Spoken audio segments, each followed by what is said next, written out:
But we wanted to start with Chelsea Flamengo because we felt a lot of things to talk about in this game. Yeah, absolutely, Jules. There's a ton to talk about. And I was at this game, which of course adds to it. I think what's interesting here, and I think it's inescapable if we just step back more broadly. The Brazilian teams have done extremely well in this Club World Cup so far, and really there was a vibe going into Chelsea against Flamengo.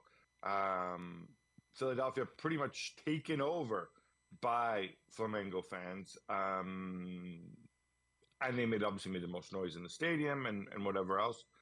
And I mean, I spoke to somebody from Chelsea who said, "Look, this is going to be an away game today," and it felt that way. Chelsea taking the lead against the run of play, and then pretty much collapsing after the break, Jules. Yeah, I thought they were never really in that game, which was strange. And we kind of knew what Flamengo would do. They keep the ball so well. They've got Jorginho now, who's just arrived from Arsenal, dictating the play, and it just didn't really work out for Chelsea. Maresca saying that he wanted to try something new in this game, which we saw a more direct style towards the lap who started, and Nico Jackson was on the bench, and we can get to his case a little bit later. Cole Palmer a bit more on the right, I guess, to be closer to the lab. There was a Kukureya in a normal left back position and not inverted or not higher up on the pitch in the half space on the left. And it just never worked. At least Gab, I think it's good for him to try things here in his competition. They will still qualify because this was only the second game and they already won the first game. So I expect them to qualify. But probably what he tried didn't really work out. So we might never see it again, right? Yeah, or at least try it elsewhere. I mean, this whole trying thing. We've seen Palmer play on the wing before. We've seen Kukureya play. We haven't seen this combination with the lap. But when we talk about trying things, we need to be very, very clear. This is Chelsea's best 11 out there. It was the best 11 that was available to him. Anyway, I mean, we can debate Madueke. I actually thought that he moved Palmer to have an extra midfielder in there, possibly with Enzo, although Enzo ended up playing further up the pitch. Precisely because Flamengo keep the ball well. But that all kind of went to pot. And I'll tell you what, Jules, what impressed me about Flamengo, and it's very obvious in the games, is this is a really accomplished team. And we know this because we know logically they play in Brazil and South America in front of packed houses. But this is a team that's filled with veterans, people who've been there, who've done that, and they were in no means intimidated by Chelsea. And I don't want to say they're going to win it, but they certainly look like a team that's capable of winning it. Certainly the Flamengo fans who are out here who bring so much enthusiasm, they're convinced they can win it. And I'll tell you what, everybody, all the big European clubs have problems. They all have issues. So I kind of feel like, why not Flamengo? Yeah, they've been really good. I mean, I'm not sure if this was Chelsea's strongest team when Malo Gusto played at right back and Reece James in midfield. I think there was a lot of other options for Maresca for a better team, and he just tried that and it didn't work out. The defending was horrendous on the two goals that were very similar from Flamengo, from Chelsea. Malo Gusto falling asleep, which we know he does defensively, set pieces, zonal marking, people not being picked up. There was a lot of stuff from a Chelsea point of view that were just not acceptable at this level. But for Flamengo, yeah, you're right. They've got the momentum. The big difference, which we've said from the beginning, is they are also halfway through the season. So fitness-wise, it's a massive difference compared to European teams who've had a break already, who are in this as much as this is a tournament that they want to win, but also as a kind of a pre-season, using it as a pre-season too. And that makes a big difference, especially in the heat and the humidity that a lot of those games are playing under in the US. Yeah, a lot of coaches do this. I don't know how I feel about this this preseason, late season argument when they're all going away afterwards, and then having another break. I'm talking about the European teams here, but you're right. Obviously, being mid-season form does have undoubtedly an impact. We haven't even mentioned Mr. Nico Jackson. I'm not going to be too hard on him because he did apologize afterwards. But man, that was stupid. All right, so we got to get the Nico Jackson situation out of the room. He comes on 4 minutes later. He gets himself sent off. We were talking off air, Jules. I give him a pass because, not a pass, I'm not giving you a pass, but I can say, all right, you took ownership of it, you apologize for it. It was terrible. I'm assuming lesson learned, move on. But you're not going to be quite as kind, I suspect, Jules. But he did the same after the Newcastle red card 2 minutes ago. So That's right. Every time you're going to apologize and we say, oh, it's okay. That. We like you, so it's fine. No, it's not fine. You can apologize as much as you want. You can't do that. He's got more red cards than goals in his last 5 games. This is 2 red cards in 4 games. This is just not acceptable. You can't do that. And by the way, if it was, I don't know, clumsy or whatever circumstances that you could say, well, okay, it was a bit harsh from the referee, or maybe. But if he wants the ball on that occasion, he can get the ball. He can get to the ball first. He doesn't even want the ball. He goes straight for the guy's leg. I'm sorry. I'm like this. For me, there's no being, I understand, it's okay, you apologize, let's be kind, let's understand his frustration because he was on the bench. None of that. This was an absolute disgrace tackle. It was dirty, and obviously let his team down. I suspect they might have actually lost that game anyway, but it was a bad situation. It leaves you with Delap really as your only, I suppose Mark Guillou and Delap in this tournament. But more importantly, going forward, I wonder how it impacts the dynamic, because I'm not 100% sure what Esteval is going to bring to Chelsea this year, given that he's still very, very young. And so I thought, well, maybe if Delap is a success, maybe Jackson can take, get some minutes out on the wing. But to be honest, if he's going to be unsettled by moving around, by not being the main man who plays all the time, I'm not sure that's a good idea either. Because before it was like, oh look, he always gets stupid yellow cards for dissent. Now he's piling up red cards for bad tackles. Not good. It's not good at all. No, I think it's far too volatile too. I mean, this is professional football. This is the highest level, the highest of the high. You just can't behave like this. Whether you're frustrated, not happy, tired, any reason. There's no reason for behavior like that. And again, we saw it against Newcastle. That could have cost his team a place in the top 5 and the Champions League next season. In the end, it didn't. Okay, but still, that was not acceptable. Now it could. I mean, the Boca Juniors boys got 4 games banned. So I expect Nico to get a 4-game ban too. I don't know if he's been confirmed yet or not. This is it. This tournament is over, and I'm not saying that with him Chelsea could have gone all the way and win it, but they would have had more chances to do so than without him, because as you said, Gabi, that leaves you just Delap on his own for the remaining of the tournament pretty much, and the guy has just arrived to the club. So it's just letting the club down so massively in a big tournament like this. It's just not acceptable. Now, I think that's why it becomes big how Maresca handles him. I think it also becomes really big what Maresca does with his lineup. When I said earlier, it was the strongest lineup, and you said, well, I don't think so, not with Malo Gusto and James. I think in those situations, I think we can both be right. What I meant by the strongest lineup is these were the players he had. These are the players he has. Everybody's pretty much available. And, we've seen him do this before, the James in midfield. And obviously Gusto gives you a little bit more of that attacking oomph.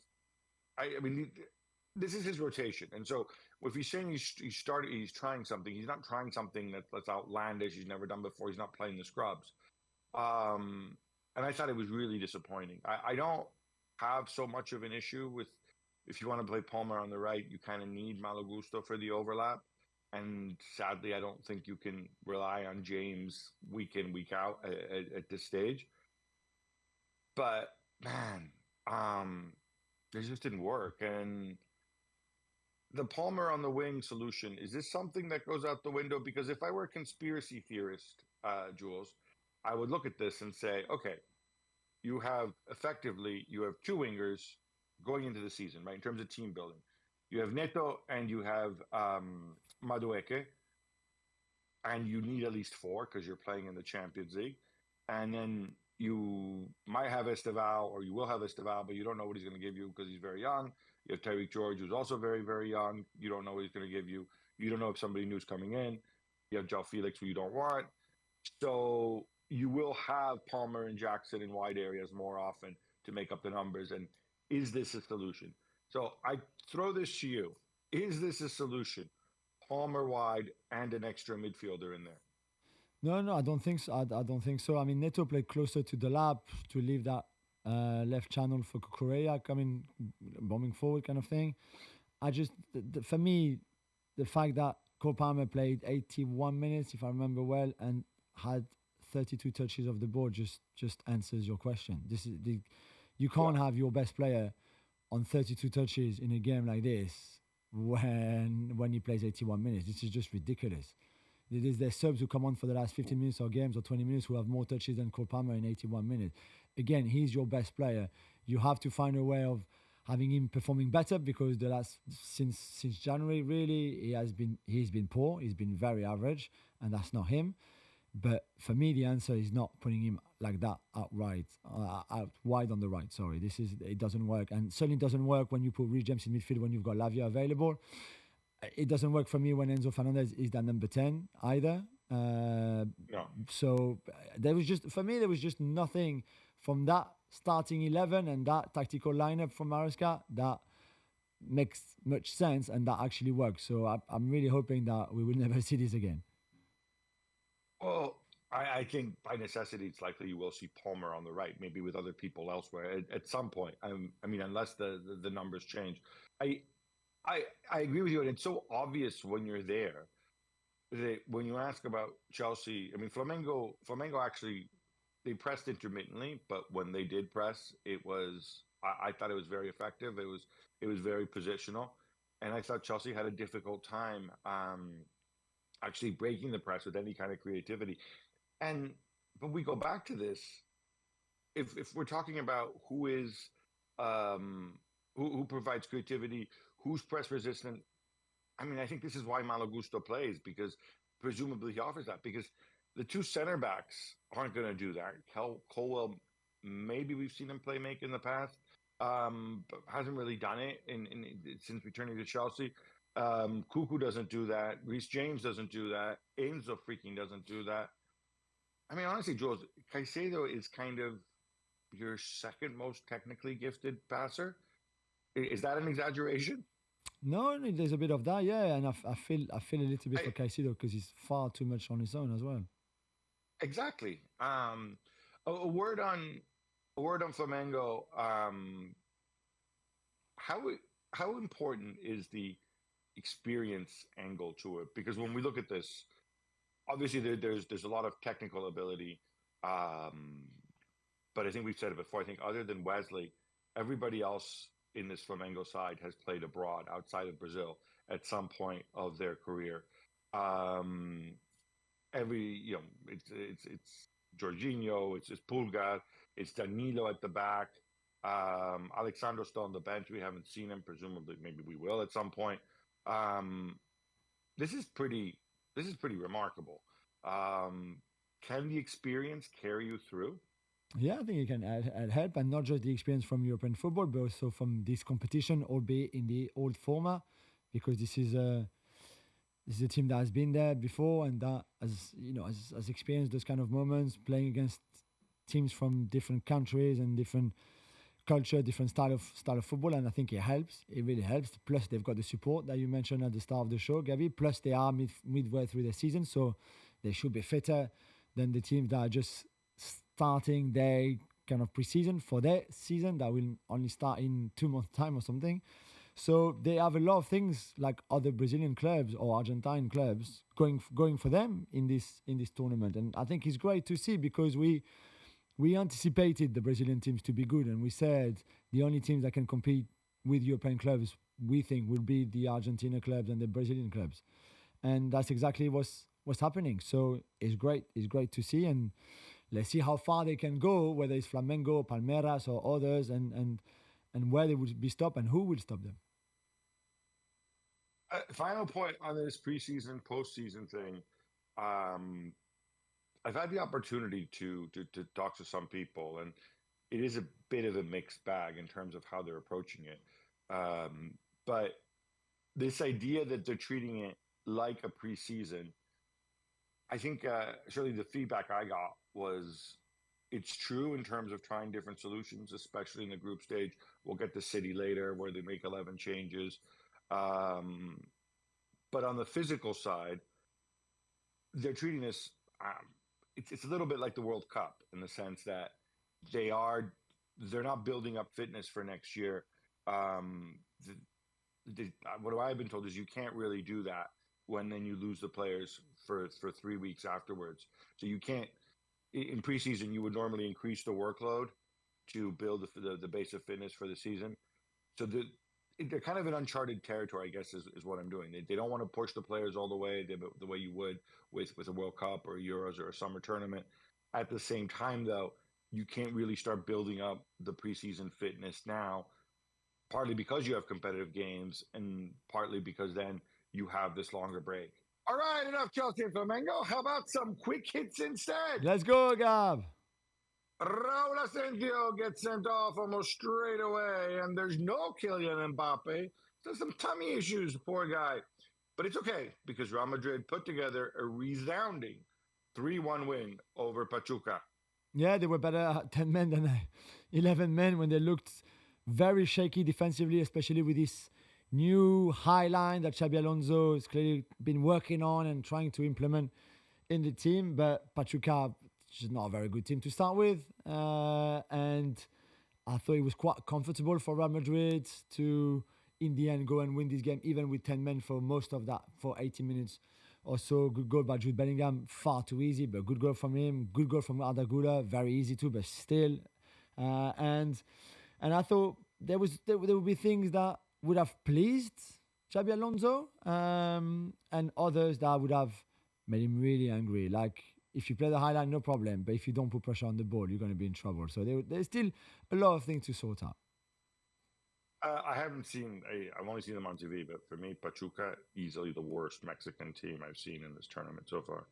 Ugly scenes at the end of the game, sadly, Gabi. Antonio Rudiger accused Pachuca's Gustavo Cabral of racial abuse, and the referee of the game, Ramon Abati, possibly for the first time ever, showed us what FIFA called the new universal anti-racism gesture. Yeah, I'm going to start with that because it's that gesture where you cross your arms, you make the X like this. FIFA introduced it a year ago. It was so that people could visually see that something potentially racist has happened and needed to be investigated. We don't know. We see the two of them clash. We see, frankly, Rudiger throw himself to the ground. I'm going to say this like a big baby. The racist abuse allegedly came after that. Clearly, that's never acceptable. The reason the referee didn't intervene is that the referee, he makes a gesture to show that it's happened, it's been reported, needs to be investigated. Obviously, if he doesn't hear it, he can't then get sent off. But Rudiger's reaction, and I think we both know him a little bit, is so angry that, he's, I don't know. I tend to believe Rudiger, certainly, in this situation. It's always hard to establish without witnesses, without people within earshot. But certainly you can't imagine somebody just kind of inventing this to get somebody in trouble in injury time in a game like this. So hopefully it gets investigated and we have some clarity. Bayern make it 2 out of 2 as they beat Boca Juniors. But Jules, how about that Merentiel goal? Yeah, that was lovely. I mean, he also showed the limitation of Jonathan Tah, who, like by the time he turned and started running back, I think you would have had time to fly back from Philly to London. And then for Stanisic, who's still a young player, the naivety of him trying to get for the ball and literally go for like an air tackle or an air block, if you want to call it, but just missing the ball, the player, everything you want, just catching the air. And then a lovely finish by Merentiel, who scored already a very good goal in the first game, but more of a number 9 poacher finish. This was a lovely, lovely, lovely goal. It was not enough because really, in Boca played with a lot of heart, as we know, and they're quite physical, but Bayern were far too good for them. And the game should have never gone to 1-1 at some point. Olise then saved it for Bayern and they won it, but it could easily have been far more because they were so superior. Juventus beat up Wydad 4-1 as Kenan Yildiz steals the show. Gab, your strong views about him? I do. I was just thinking about this. Just talking with some colleagues who just were here in town. Um, this is who you build your team around right now. You have the courage to do this because I'm looking at when Igor Tudor, looks at the players that he has. He has so many question marks, right? Dusan Vlahovic has a year left. I don't know if he's going to renew. Kolomoani, we'll get to him later. He's on loan. I have no idea if I'm going to be allowed to keep him. Nico Gonzalez is generally always injured. Chico Conceição is a flake. Teo Koopminer stinks, and I don't know if I can turn him around. Dude, the guy you build your team around is Kenan Yildiz. You're playing his 3-4-2-1 formation where the wide men are a lot narrower. It's similar to what Gasperini does at Atalanta. Believe in Yildiz. Have the courage. I know the guy only turned 20 last month, but he should be a fixture, and then you work out the players to fit around him based on what you can do. To me, that's the only logical thing. And it looks like he's going to be getting a new contract as well. Jules, we're not done. We got more quick hits. Yes.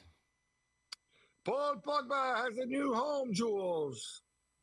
He's on his way to the Principality. Yeah, that's right. 2-year contract. I'm so happy for him. My boy, obviously, Paul Pogba, who's had very difficult last few months and couple of years, but has got high hopes for this. I think it's great for him to go to a club like Monaco where they will need his experience. They will need his talent. Obviously, I think this is great news for Monaco because it's a bit of a coup on the transfer market. We don't know yet in what shape physically he is or how long it will take him to be fit enough to play at that kind of level, Champions League level, Liga level, maybe the national team level, etc. But it's great that he's there, that he will be in that environment. They really believe that he can relaunch his career with them.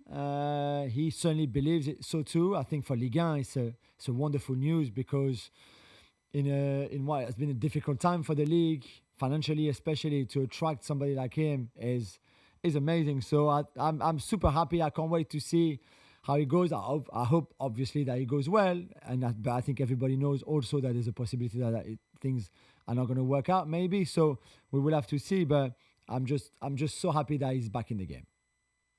Curious how it works with him and all those young players they have there too. Bayern keep getting linked with left wingers, Gab, and this time it's Arsenal's Gabriel Martinelli with a fee of 50 million euros according to Bild. Yeah, it's funny. Last week we had Nico Williams. Now we have this guy. I think if you're Bayern, I don't see this need for wingers. Yes, Coleman and Gnabry are older and Sané's gone. But dude, just let Musiala flourish. Maybe you can play 3-4-2-1. Maybe your width comes from other positions. You have Olise there. I would not get involved in this. And then I noticed that, look, Martinelli's contract expires in 2027. So obviously this is one of those situations where maybe somebody's trying to maybe make a deal here, because obviously if he doesn't extend with Arsenal, then his transfer value, you presume, would go down. As far as I know, Martinelli is happy where he is. So yeah, I don't see this happening. I'm not sure it makes much sense. Manchester City destroy Al Ain 6-0. Jules, this is pretty open and shut as expected. Were you also expecting the 11 changes from Pep? I expected some changes because the big game is the one against Juventus to top the group in 3 days' time or something. So I expected the changes. What I didn't expect is to see some sort of new tactical setup from Pep. And I absolutely loved what we saw in possession in that game. And again, Al Ain are not a very good team. So there was never a match. But to see this sort of 3-1-6, those midfielders drop in, to see 2 10s behind Haaland in a way, the width with Mateus Nunes and Ait Nouri on the other side. I think it's very exciting, even with a B team, because you could also replace those B team players with A team, and Rodri will be better than Nico in that kind of lone holding midfielder position. I don't think you can play like this in top games in Europe or in the league for sure, but there might be games where you feel that this is a good way forward. So I like that Pep tried something different, and it certainly worked out, because for the hour that they played in that system, I thought they were very good with the ball. So that was quite good to see. Valentin Carboni comes up big with a late winner as Inter beat Urawa Red Diamonds 2-1. But Gab, this was very nervy. It was nervy because they went a goal down. Great goal, by the way, for Urawa. And then I thought the rest of the game, they were chasing, they were creating chances. The goal could have come.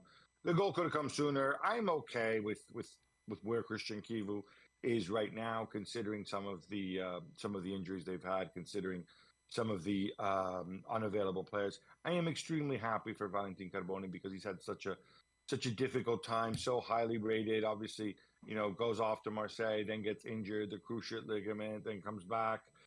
He's played very little football, and he's also somebody who's a bit different from the other players that Inter have. So I think he's an asset. Joel Quansah is reportedly close to a move to Bayer Leverkusen from Liverpool. Fees 30 million euros plus 5 million in bonuses. This makes sense to you, Jules? Financially, it makes sense for Liverpool because he's a homegrown player, obviously. So this will go straight into the profit boxes and bank account. And they wanted to sign another centre back regardless anyway. So it makes sense. I think it's a lot of money for him. I don't think he's worth that much. Bayer Leverkusen clearly sees something that I can't really see right now and that I haven't seen all season long either. But good luck to him. I think he also wanted to play more than what he did last season. Slot never really trusted him, especially after that first half against Ipswich in the opening game of the season where he was taken off. And there was not really any way back after that. So I think everybody would be happy. Liverpool get really good money, I think, for him. He will go to a place where I think when you invest that kind of money on a player, it's to play him. So you think that Ten Hag would play him. And he will get the minutes that he wants at a top level, playing the Champions League and all of that. So let's see how he develops over there. The only thing I would say from Liverpool's perspective is there was some suggestion that, they might play back three with Frimpong and whatnot. I know it's a bit of a numbers game now, but they pretty much have to bring somebody in now because they are really, really short given Jogo's injuries over the years and obviously with Quansah gone as well, right? Yeah, but that was always the plan even before Quansah was going. They were always going to sign another centre-back. So let's see who they go for and what kind of profile, and then the competition between that new guy plus Konate and Van Dijk. L'équipe in France report that Randall Colomwani is drawing interest from Chelsea. Gab, I guess this is because Juve can't afford to keep him? It's a funny one because Juve were almost briefing this. Oh, did you see what L'Equipe wrote? They want Randall. Chelsea want him. I think Juventus definitely want to keep him. The loan fee that Paris Saint-Germain charged them, my understanding was very, very high. And Jules, you know better than me. I would assume Paris Saint-Germain would rather let him go on a permanent deal. I don't know that he fits the Chelsea profile because he's older than the guys they normally sign. But actually, if you have a guy who can play center forward or winger for you, which he can certainly do, that would fit the bill. I think Juve are going to try to negotiate the price down and extend the loan, right, Jules? I mean, that makes sense? Yeah, he wants to stay as well. So let's see. There will be an obligation to buy, I think, though. That's the only thing. So let's see how high they can go for that. Rooney Bargi to Barcelona for a cut price for 2 million euros is very close to being done. Jules, are they just accumulating talent at this point? Because don't they have a guy in his position who's pretty good? Yeah, although you can maybe like mold him into something else, like a number 10 maybe, or even a winger on the other side. Rooney Bargi was super highly rated when he was younger. Maybe his development in first team professional football hasn't been as quick as we thought it could be in Denmark. But at that price, you just take the risk. Ansu Fati is going to leave, for example, probably to Monaco, but he's going to leave for sure. And even if Nico Williams comes, this is a young player that will learn. And even if really it doesn't work out or he wants more minutes at some point, surely you'll be able to let him go for more than 2 million euros. So in this one, I think it's a no-brainer from a Barcelona point of view. And the fact that it went down to 2 million euros, there's all sorts of contractual and agent issues there, which I think is maybe also what put off certain clubs. I think we need to be clear on that too. Mamelodi Sundowns give Borussia Dortmund a real scare, though Niko Kovac's men emerged as 4-3 winners. Gab, this was very fun. I thought it was awesome, and so much for I had the opportunity. I'm biased on this opportunity. I had to sit down with the president of Mamelodi Sundowns before the tournament, and he said, what would constitute success is for us to stand out, to show people what we can do. And of course, in the opening game, there were very few people there. There was an electrical storm. That didn't happen, but this is on the big stage. This is against Borussia Dortmund.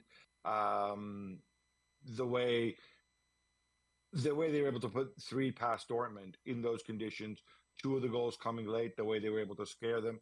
Their XG Jules was 2.60. This is not all on Kovac. This is pretty special, I think, from Sundowns. And I think this is the right attitude when you go and you face the World Cup. And yeah, between them and Dortmund, you're always going to expect a lot of goals. Another show, another retired athlete, celebrity, owner. Jules, normally, as you know, I don't like talking about this, which is why I don't like talking about the guy in Birmingham who used to play in the NFL, apparently. And I try not to mention his name. But I will make an exception for Kevin Durant and Paris Saint-Germain. This strikes me as a little bit more legit here. Yeah, maybe. I mean, I think it's great that Kevin Durant, who's an avid businessman, who's already thinking about his post-career, who's already invested via an investment fund in the club, and now doing so on his own, getting some shares. There was a lovely collab on a shirt as well that had been put out by PSG right now during the Club World Cup while they're in the US. They've been very, very involved in terms of marketing while in the US with the US market, and Kevin Durant was fitted just perfectly in that. And I guess what best way of celebrating your trade from the Suns to the Rockets by also being closer to the European champions. I love that from KD. Well done to him. FIFA President Gianni Infantino talked about how the World Cup can show America that football is a path to glory and money. Yeah, I don't know if he meant for it to come out this way, but it sounds kind of stupid to me. He says, now young Americans, they can see the Club World Cup and, of course, the World Cup, and then they'll see that the top players in the world are rich and famous. And so that if they want to become rich and famous and have the glory, then they don't need to go play basketball and American football and baseball and whatnot. They can do it via football as well. Quote, you can become famous. You can become rich if you follow a soccer path, which today young Americans don't see. I don't know. This seems really, really crass to me, Jules. Am I wrong here? I mean, you play sports. Yeah, maybe he doesn't know they've got television in the US and radios and podcasts. They can listen. They know about this sport of soccer with a ball that has to go into a goal and a net.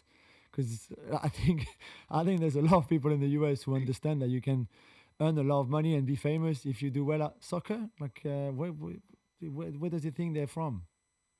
Well, I think he kind of got this all wrong. I think he's tying into the old trope, which I used to hear from many years ago in the U.S., still do to some degree, where they said, well, our best athletes play basketball and football, and if they played soccer, then we'd easily be the best in the world, and I'd hear stuff like that. Like, imagine LeBron James playing soccer. You know what? LeBron James would probably suck at soccer, Jules, because he may be a great athlete, but he's 6'8" and he's enormous. And soccer players just don't look like that, right? Yeah, that's very true. I mean, whatever. All right, we're gonna leave it there with Johnny. I think we've made fun of you enough on this one, but yeah, not just a pretty crass thing to say. I think River Plate and Monterrey finishes 0-0. Jules, I wanted some Mastantuono. Instead, I kind of got a whole load of nothing. Yeah, it was not a great watch, to be fair. I mean, he had a couple of good moments like he had in the first game as well. He's still very young, and in games like this where it's very physical, there was 40 fouls in this game. One red card, I think 9 or 10 yellow cards or something like that. It was just not nice. I don't think Monterrey are very good. We said earlier that Pachuca was the worst Mexican team in the tournament. I think Monterrey are not much better at all. And from a Mastantuono and River Plate's point of view, well, you go again and you should qualify really now. It's in your own hands. And you forget about this game because this was not pretty at all. Another scoreless draw between Al Hilal and RB Salzburg. Gab, it's all going to be settled on the final day then? It is everybody that group very much in the balance, of course. We saw some tremendous saves. Bono again showing that he really is a special goalkeeper, and we mustn't forget about him just because he plays for Al Hilal. When we do things like the FC 100, I feel guilty about that, to be honest. Yeah, Simone Inzaghi very angry. They certainly had their chances, but Salzburg had the chances too, and it will come down to match day 3. Yusuf Belaili scores the only goal as Esperance beat LAFC 1-0, knocking them out of the tournament. But Jules, this is all down to Dennis Bouanga's late penalty miss, right? Yeah, it came to that. I mean, Belaili, great story, great player, maverick player, so much controversy, as much controversy as talent, basically, in his career and in his life and in his style, putting Espérance de Tunis ahead, and then right at the end, VR intervenes for a kick in the box, no problem. Marlon on Marlon, Meria on Marlon, so no problem. And then Bonga, who's been one of MLS's best players for the last few years, suddenly LAFC's best player, just with a terrible penalty that was saved by Ben Said, which meant that Espérance de Tunis, before facing Chelsea, are still in to qualify for the last 16, which would be amazing. And for LAFC, it's already a tournament to forget. Benfica destroyed Auckland City 6-0. Gab, Auckland City at least held that for almost the entire first half. Yeah, I think this is the one. I don't want to keep picking on them, and obviously they face Benfica and Bayern, but this is where we see the serious drop off from one confederation to the next. A reminder: Auckland City are an amateur side. New Zealand does have professional football teams, but because they play in the A League and not in the OFC, because of weird quirk of Australia playing in the Asian Football Confederation, they're not eligible for this tournament. And I don't know if this is something you need to look at, maybe somehow have a different qualifying tournament for it, maybe involving them, because this is, I won't say it's embarrassing, because they go out there and they try their best, but it's just not on the same level. And yes, you hold out in the way that like non-league teams hold out for half an hour at the Etihad or something. It's not my thing. It's time! It's Textor time! L'Equipe in France reports that John Textor has reached a deal to sell his Crystal Palace shares, Jules.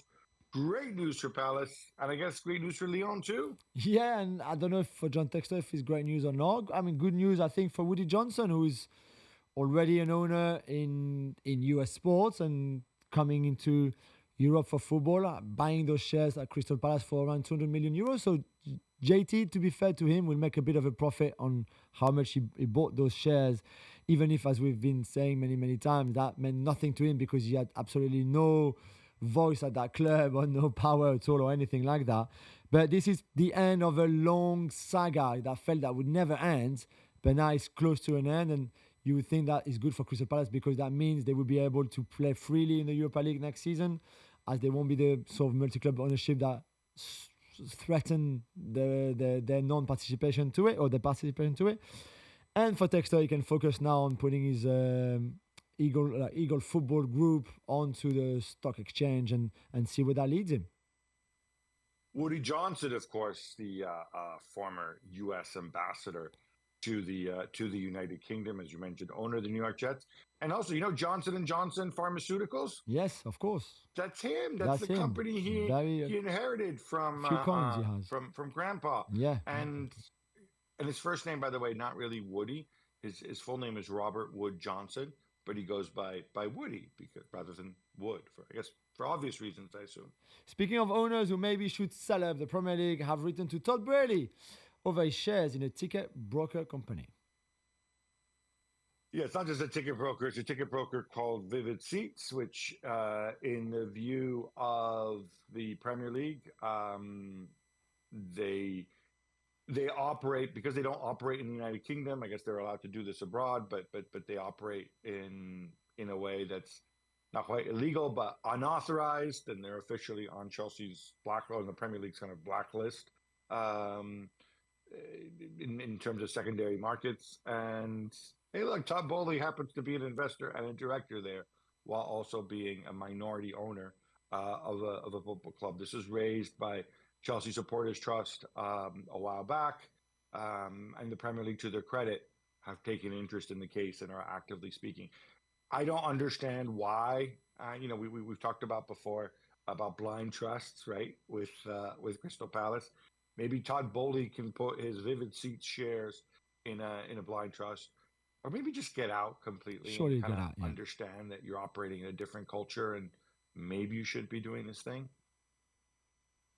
Mexico and Costa Rica battle to a scoreless draw in the Gold Cup, Jules. El Tri should have had 3 points, right? Yeah, they should, of course. You're right, battle it was, and well done to Costa Rica for holding on and keeping them at bay and defending well and getting a bit lucky for sure.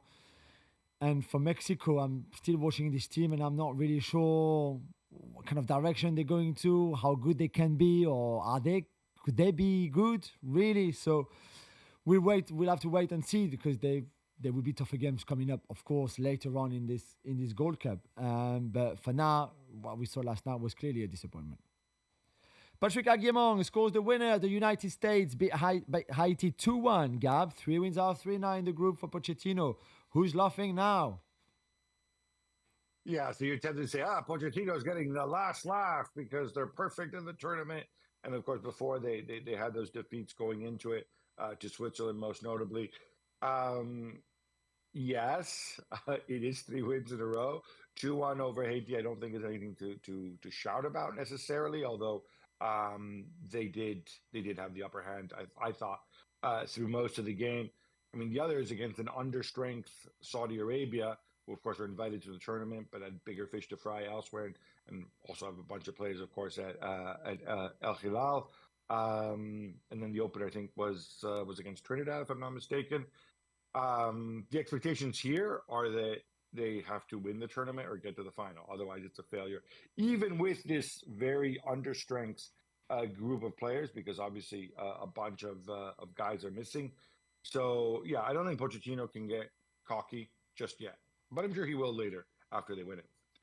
Another comeback, Jules, as Fluminense come back from 2-1 down against Ulsan to win 4-2. This wasn't straightforward at all, was it? And they were 1-0 up and cruising, and then considered those 2 really cheap goals that you should not consider. And don't forget, this Fluminense team is the oldest in the competition, and by far, by the way. They've got Thiago Silva, of course, like 75 years old. They've got Cano up front, like 75 yees old as well. They've got Ganso. You got to see Ganso play for the first 45 minutes. He's also 75 years old. But there was a lot of really good things from Flu, and the substitutions, to be fair, from Renato Gaucho made a difference. Keno and Nonato played a big part in them coming back into the game, and then there was only one team that's going to win it once they came back to 2-2 in that second half. So again, we talked a lot about Brazilian teams, but Fluminense, despite their age, and which caused some issues, obviously, still looking very good when they're on the ball. Sampdoria have done it, Gab. Rioting fans, food poisoning, accounting fraud all came together to keep them in Serie B. Yeah, I should know, not their accounting fraud, but Brescia's accounting fraud. Not for the first time, Massimo Cellino in trouble. That is the reason why Brescia got the points penalty, moved beneath Sampdoria in the table, pushing them up into the relegation spots where they played Salernitana. And as you mentioned, Sampdoria won the first leg at home. Salernitana had food poisoning for the return leg. It was delayed. Sampdoria went 2 goals up after Salernitana had a goal disallowed. And then at 2-0 in the second half, the Salernitana fans said, all right, screw this. Let's start riding and throwing the seats onto the ground and ripping them up out of their own stadium. Terrible behavior. They're going to get in trouble for it. But Sampdoria stay up. Now, I just hope Sampdoria and Sampdoria owners, you use this as a reprieve to do a better job than what you did last season. Because last season was terrible. It was embarrassing. You spent all this money. You wasted all this money. You should treat this a little bit like that scene in Pulp Fiction where, you know, the guy opens fire on Samuel Jackson and he's like, oh, I'm spared. I better make my life count now. because this is kind of where you are, Sampdoria. Real Oviedo back in La Liga after a 24-year absence.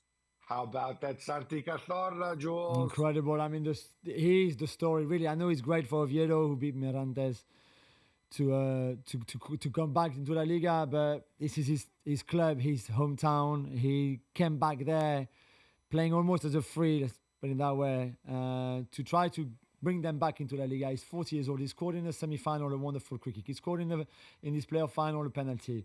He's just an incredible character, one of the sweetest guys that you would get to meet in football, as well as being a wonderful player that suffered through injuries so bad that he thought at some point he would have to stop his career 7 or 8 years ago, and he's still there. And it was just wonderful to see him celebrating this, because it's been a long time coming, and there's no better person than Santi Cazorla to have taken Real Oviedo back to La Liga. Tragic story out of Algeria, Gab. Sadly, 3 dead and 81 injured during the match between Mouloudia d'Alger and Magra after a stand collapsed. Yeah, this was pretty awesome. Mouloudia, they actually became champions. It was 0-0 draw. It was the end of the game.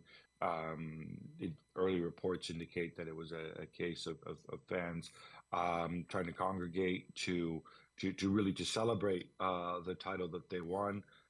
It's a reminder. This is not that old a stadium. It dates in the early 60s, but I think it's a reminder of how important safety is and how absurd it is that in 2025 stuff like this can still go on. Wild stuff in the European under-21 quarterfinals, Jules. Italy go down to 9 men, come back to take Germany into extra time, and then lose to Voldemort, obviously. France get a real scare from Denmark. England beat Masters of the Universe. Spain, alleged Masters of the Universe. And Holland sneak past Portugal. Where to start? Well, it's been a great under-21 Euros. If you haven't watched it, you can still do, because the semi-final between France and Germany and England and the Netherlands are going to be great. Like the quarterfinals were great. All the ones you mentioned, Gabby, all the drama in the Germany-Italy game. Of course, the drama in the France-Denmark game, because France were 2-1 down with 5 minutes to go and scored 2 goals in a minute to win 3-2 and qualify. We had a brawl at the end of the England-Spain game. The Spanish players not happy at all. And England and Lee Carsley, who are the holders, who won 2 years ago, continuing their adventure to try to go back-to-back, which is very difficult to do at this level. And then Portugal, maybe the one that disappointing a little bit in this quarterfinals, and Holland, who already were not great in the group stages, but managed to go and qualify for the semi-finals. So great tournament that will get better and better, I think, in whoever wins the semi-finals and get into the finals. And it's a bit of a shame because the French don't have their usual superstar, like, you know, the likes of Cherki could be there, or Akliouche could be there, or Désiré Doué could be there. But you still have great names for all those 4 remaining teams that is really worth watching the semi-finals on Tuesday and Wednesday, maybe, or Wednesday and Thursday, something like that. Or maybe both on Wednesday, but you really tune in because it's going to be fun. The former Basel coach, Fabio Celestini, is the new manager at CSK Moscow. Gab, but this could be problematic for him. Why? It was problematic, and this is drawing a lot of attention to the scene, of course, is Swiss. CSK Moscow are owned by a financial institution called VEB, which, according to Swiss authorities, but also the European Union, most other people, is directly financing the war effort in Russia and the invasion of Ukraine. Already, Celestini would have been under sanction in terms of bringing his money back to Switzerland. I know it sounds crazy that it's actually difficult to bring money into Switzerland, but I guess times change. So he's getting a lot of flack. People asking, why are you doing this? You know what's behind it. I think the reality is he felt he deserved a better job and in Europe, and then said, well, maybe I'll just go and cash in. But it's an example, I think, of how once again real life and football collide. But certainly the reporting out of Switzerland suggests that whatever money he gets, he may never be able to take it out of Russia.